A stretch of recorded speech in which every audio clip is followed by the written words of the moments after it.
11 ವರ್ಷದ ಹುಡುಗಿ ತಿಳಿದೇ ಮಾಡಿರೋ ತಪ್ಪಿಗೆ ಒಬ್ಬನ ಜೀವ ಹೋಗಿದೆ.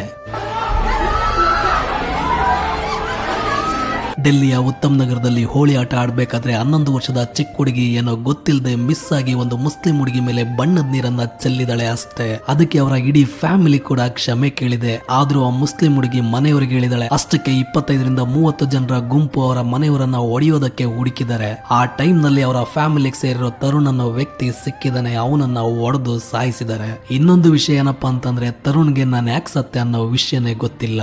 ಈ ವಿಚಾರ ದೊಡ್ಡದಾಗ್ತಾ ಇದ್ದಂತೆ ಹಿಂದೂ ಮುಸ್ಲಿಂ ಗಲಾಟೆಗೆ ಕಾರಣವಾಗಿದೆ. ದೆಹಲಿಯ ಸಿಎಂ ರೇಖಾ ಗುಪ್ತಾ ಅವರು ಅಕ್ಕಿಸ್ಡ್ ಮನೆಗಳನ್ನ ಡೆಮಾಲಿಷ್ ಮಾಡೋದಕ್ಕೆ ಹೇಳಿದ್ದಾರೆ.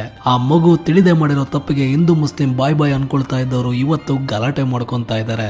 ಅಲ್ಲ, ಗೊತ್ತಿಲ್ಲದೆ ಕೇಳ್ತಾ ಇದೀನಿ, ಸ್ವಲ್ಪ ಬಣ್ಣದ ನೀರು ಮೈ ಮೇಲೆ ಬಿದ್ರೆ ಏನಾಗುತ್ತೆ?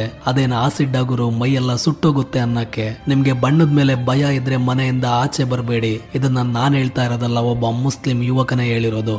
अगर आपको रंग से प्रॉब्लम है तो आप घर से बाहर मत निकलिए. अगर आप घर से बाहर निकल रहे हैं तो इसका मतलब आप छेड़ खोज रहे हैं. ಎಷ್ಟೋ ಜನ ಮುಸ್ಲಿಮರು ಹಿಂದೂಗಳ ಜೊತೆ ಸೇರ್ಕೊಂಡು ಹೋಳಿ ಹಬ್ಬನ ಆಚರಣೆ ಮಾಡ್ತಾರೆ, ಗಣೇಶ ಹಬ್ಬನ ಆಚರಣೆ ಮಾಡ್ತಾರೆ, ಅಯ್ಯಪ್ಪ ಸ್ವಾಮಿಗೆ ಕೈ ಮುಗಿತಾರೆ. ಅವರಿಗೆಲ್ಲ ಆಗದೆ ಇರೋದು ಇವ್ರಿಗೆ ಏನಾಗ್ತಾ ಇತ್ತು?